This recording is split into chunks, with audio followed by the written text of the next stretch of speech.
Okay. Ready ready. నమస్తే, welcome to మనం TV. నేను మీ ప్రియాంకారావు. చాలా మంది స్పోర్ట్స్ ఎక్కువ ఆడుతూ ఉంటారు. అంటే కొంతమంది స్పోర్ట్స్ మీద ఇంట్రెస్ట్ తో, కొంతమంది హెల్తీ కోసం ఆడుతుంటారు. మరి ఎక్కువగా ఇలాంటి గేమ్స్ ఆడటం వల్ల మోకాలు నొప్పులు లాంటివి వస్తాయా? వస్తే దానికి కారణాలు ఏంటి? ఎలాంటి ట్రీట్మెంట్ తీసుకోవాలి? రాకుండా ఎలాంటి జాగ్రత్తలు తీసుకోవాలి అనే విషయాన్ని ఈ రోజు మనకు చెప్పడానికి మనతో పాటు డాక్టర్ విజయభాస్కర్ గారు ఉన్నారు. వారితో మాట్లాడి మరిన్ని విషయాలు తెలుసుకుందాం. నమస్కారం సార్.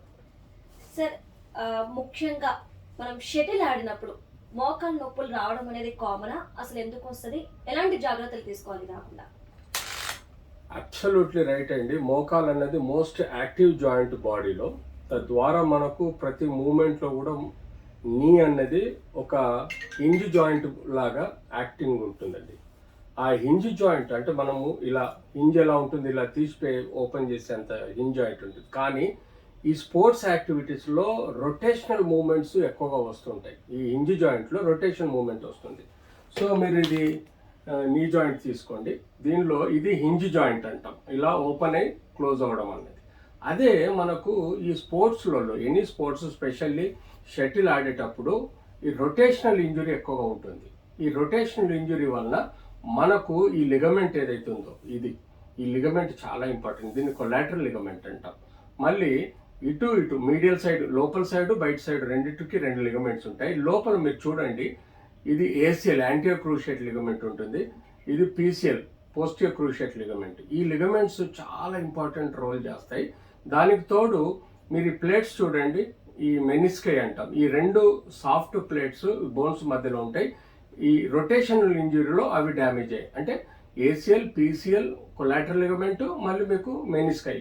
ఇవి మనకు స్పెషల్లీ షటిల్ ఆడేటప్పుడు, అంటే బ్యాడ్మింటన్ కానీ, షటిల్ కానీ, లేదా టెన్నిస్ ఆడేటప్పుడు ఎక్కువగా వైలెంట్గా రొటేట్ అవుతాయి. వైలెంట్గా రొటేట్ అయినప్పుడు ఇవి తెగిపోయి దీనికి అటాచ్డ్ మజిల్ బోన్స్ కూడా దెబ్బతినే ఆస్కారం మెయిన్గా ఉంటుంది. దీనికి చుట్టూ ఉండే క్యాప్సూల్ కూడా దెబ్బతినే ఆస్కారం ఉంటుంది. సో యూజువల్గా మనం చూస్తాం స్పోర్ట్స్లో ఆడుతూ ఉంటే, ఇది చూడండి, ఇది నీ జాయింట్లో ఫీమర్ బోను అండ్ లెగ్ బోన్ ఉంటుంది.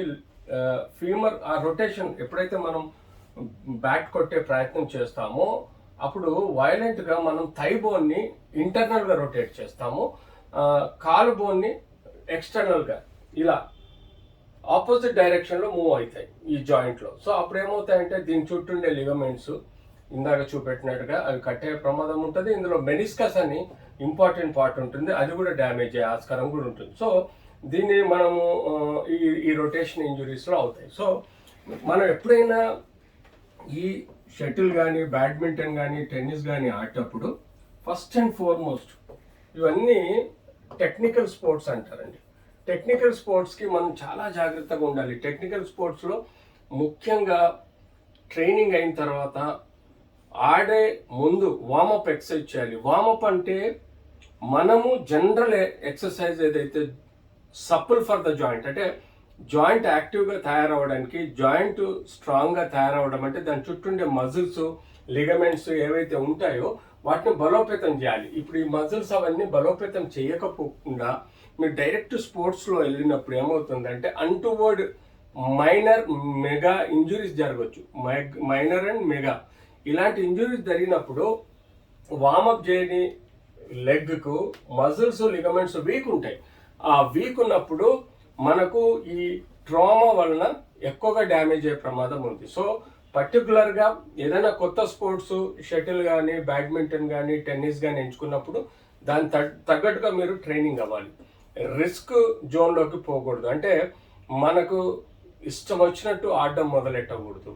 సో రిస్క్ జోన్లోకి వెళ్లకుండా ఫస్ట్ వార్మప్ ఎక్సర్సైజెస్, రోజు కనీసం 1 అవర్ వార్మప్ ఎక్సర్సైజెస్ చేసి మోకాలు యొక్క కండరాలను స్ట్రెంథెన్ చేసిన తర్వాతనే ఈ స్పోర్ట్స్లోకి దిగాలి. కొన్ని టెక్నిక్స్ మనము నేర్చుకున్నంత వరకు కూడా అవి ప్రయోగించరాదు. సపోజ్ మనం బ్యాట్ హిట్ చేసేటప్పుడు డైరెక్ట్ హిట్ చేయడం వేరు, సమ్ టైమ్స్ డిఫరెంట్ యాంగిల్స్లో రొటేట్ అయ్యి కూడా హిట్ చేయాల్సి వస్తుంది. అలాంటప్పుడు మీరు ప్రాపర్గా ట్రైనింగ్ లేకుండా మీరు ఆ కొత్త టెక్నిక్లోకి వెళ్ళి బ్యాట్ని కొట్టడం వలన ఇలాంటి లెంబ్ రొటేషన్స్, ఎక్స్టర్నల్ ఇంటర్నల్ రొటేషన్స్ అయిపోయి మనకు మోకాల్లో మేజర్ ఇష్యూస్ డెవలప్ అవుతాయి.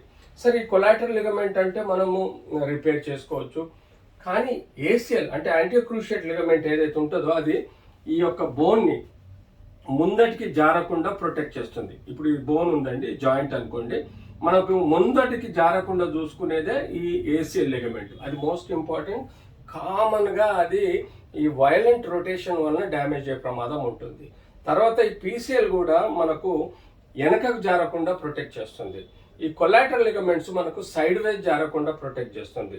ఈ డిస్క్ అన్నది, మెనిస్కస్ అన్నది మనం నడిచినప్పుడు మనకు మెత్తగా ప్రొటెక్ట్ చేస్తుంది. సో ఇన్ని ఇంపార్టెంట్ బయోటెక్నికల్గా సపోర్ట్ ఇచ్చే ఈ లిగమెంట్స్ ఇంజురీ అయితే జాయింట్కు మేజర్గా ఇంటర్నల్ డిరేంజ్మెంట్ అవుతుంది. తద్వారా కూడా మనకు చాలా ప్రాబ్లమ్స్ వచ్చే ఆస్కారం ఉంటుంది. కాబట్టి సో ఈ shuttle and tennis and badminton ఈ ఆటలలో ఇలాంటి నీ ఇంజురీస్కి ప్రొటెక్ట్ చేసుకోవడానికి first and foremost warmup exercises, కొత్త టెక్నిక్స్ ముందు నేర్చుకోకుండా ప్రయోగించరాదు.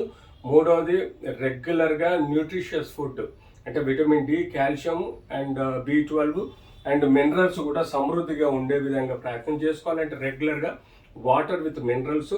అంతేకాకుండా సన్ ఎక్స్పోజర్ తోటి విటమిన్ డి ప్రొడ్యూస్ అవుతుంది. అంతేకాకుండా మనకు ఈ యొక్క హైలీ న్యూట్రిషియస్ ఫుడ్ అంటే ప్రోటీన్ ఫుడ్ ఒకటి ఎక్కువ తీసుకోండి, కార్బోహైడ్రేట్ వీలైనంత వరకు తీసుకోండి, ఎక్కువగా వద్దు, అండ్ ఫ్యాట్ సఫిషియెంట్గా తీసుకోవాలి. దానికి తోడు green vegetables, green salads, milk products, dry fruits ఇలాంటివి తీసుకోవచ్చు. తద్వారా కూడా మీకు న్యూట్రిషన్ ద్వారా ప్రొటెక్షన్ ఉంటుంది. ఎవరి దగ్గర అయితే కోచ్ మీరు నేర్చుకుంటారో కోచ్ సరైన పర్సన్, సరైన ప్రాపర్ టెక్నిక్ నేర్పిస్తున్నారా లేదా చూసుకోండి. ఒక్కసారి మోకాలు నొప్పి మొదలైన తర్వాత ఈ యొక్క షటిల్ కానీ, బ్యాడ్మింటన్ కానీ, టెన్నిస్ కానీ ఆడకుంటే బెటర్. ఎందుకంటే మీరు ఆడితే 1కి 20 సార్ల ప్రెషరు మన మోకాల మీద పడుతుంది. కాబట్టి మోకాలు ఎక్కువగా డ్యామేజ్ అయ్యే ప్రమాదం ఉంటుంది. సో మోకాలు నొప్పి ఒకసారి మొదలవుతే మాత్రం ఇలాంటి స్పోర్ట్స్ యాక్టివిటీస్లో చాలా జాగ్రత్తగా ఉండాలి. దట్టు ఈ టెన్నిస్ కానీ లేకపోతే బ్యాడ్మింటన్ ఆడేటప్పుడు కాబట్టి కేర్ఫుల్గా ఉండాలి. లేకపోతే జాయింట్ కూడా ఫర్దర్ డ్యామేజ్ అయ్యి ఉంటుంది. మనం ఏం చేయాలి? సపోజ్ మోకాలు నొప్పి వస్తే ఇనిషియల్గా మనం ఎక్స్రే తీసుకుంటాం, తర్వాత కావాల్స్తే ఎంఆర్ఐ తీసుకుంటాం, సిటీ స్కాన్ తీసుకుంటాం. తద్వారా మన జాయింట్ స్ట్రక్చర్ని ఐడెంటిఫై చేసుకుంటాం, ఎందులో ఎక్కడ ఏమాత్రం డ్యామేజ్ ఉందని. ఆ తర్వాత ఆ పర్సన్ యొక్క జనరల్ కండిషన్ ఎలా ఉంది, బీపీ ఉందా, షుగర్ ఉందా, థైరాయిడ్ ఉందా, ఆ ఇతర ప్రాబ్లమ్స్ ఉన్నాయి అనేది కూడా మనం సిస్టమిక్ ఎగ్జామిన్ చేసుకొని దాని ప్రకారం మనం వైద్యం ఇస్తాం. సో ప్రాక్టికల్గా నేను చెప్పేది ఏంటంటే షటిల్ కానీ టెన్నిస్ కానీ ఆడేటప్పుడు ఇలాంటి జాగ్రత్తలు తీసుకుంటే తప్పనిసరి పరిస్థితుల్లో మీకు ప్రొటెక్టివ్ గేమ్గా మీరు సక్సెస్ఫుల్గా ఈ యొక్క స్పోర్ట్స్లలో రాణించగలుగుతారు. Thank you so much sir.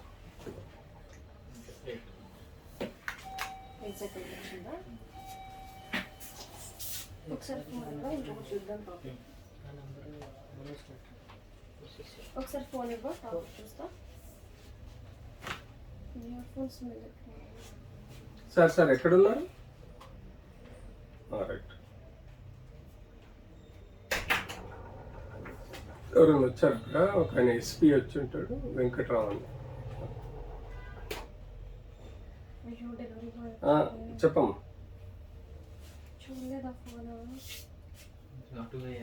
అవును, 12:30, 1 o'clock అట్లా. ఇంకా రాలేదు.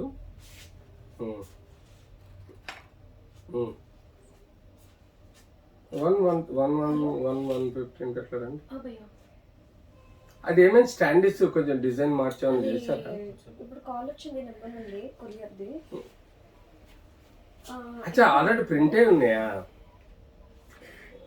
మరి ఏమన్నా డిజైన్ మారుస్తారు కొంచెం నేమ్ అవన్నీ? అదే వాటికే మార్చాలా.